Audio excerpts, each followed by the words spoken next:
Yes बोला madam. मी भारती जाधव आहे, पर्यावरणप्रेमी. नाशिकमध्ये मनपाने आधीपासून खूप घोळ करून ठेवला. आधी नोटिसा लावल्या, मग आम्ही हरकती घेतल्या, मग सुनावणीला बोलवलं.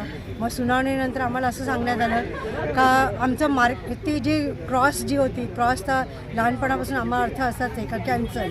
तर कॅन्सल नसताना हे फक्त टिकमार्कसारखं तुम्ही विचार करा. त्यांनी टिकमार्क नाही दिले, पण तुम्ही हे गृहीत धरावं की हे आम्ही फक्त मोजणीसाठी ह्याच्यावर अशा प्रकारे क्रॉस केलेला आहे. तर इथून पालिकेने सुरुवात केली का पर्यावरणप्रेमींनी अफवा हे केली म्हणून उडवली. अशा प्रकारे आम्ही झाडं कापणारच नाही आहोत हे त्यांनी सांगितलं. पण आता आमच्याकडे पूर्ण माहिती आहे, आमच्याकडे पूर्ण पुरावे पण आहेत का हे जे जागा आहे ही साधूग्रामच्या नावावर ही साधूंसाठी पण वापरली जाणार नाही आहे, हे माईस हबसाठी वापरली जाणार आहे. इथे झाडं तोडून जे ते म्हणतात निरुपयोगी आहे हे आहे, असं काही नसतं. झाडं निरुपयोगी नसतात.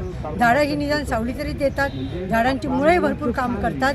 ही पूर्ण परिसंस्था असते, त्याचे हे पाला जे पडतो ते जमिनीची धूप थांबवतात, हे पुष्कळ सगळ्या गोष्टी आहेत. पण ह्या गोष्टी आपल्याला सॅक्रिफाईस साधूग्रामच्या नावावर करायची गरजच नाही आहे, कारण इथे साधूग्राम होणारच नाही आहे. इथे कंप्लीट कॉन्क्रिटीकरण होणार आहे, माईस हब होणार आहे. याचे पूर्ण पुरावे आमच्याकडे आहे, ते आम्ही लवकरच घेऊन तुमच्या पत्रकारांसमोर पण येणार आहोत. त्यामुळे ह्याचा आमचा याच्यावर विरोध आहे.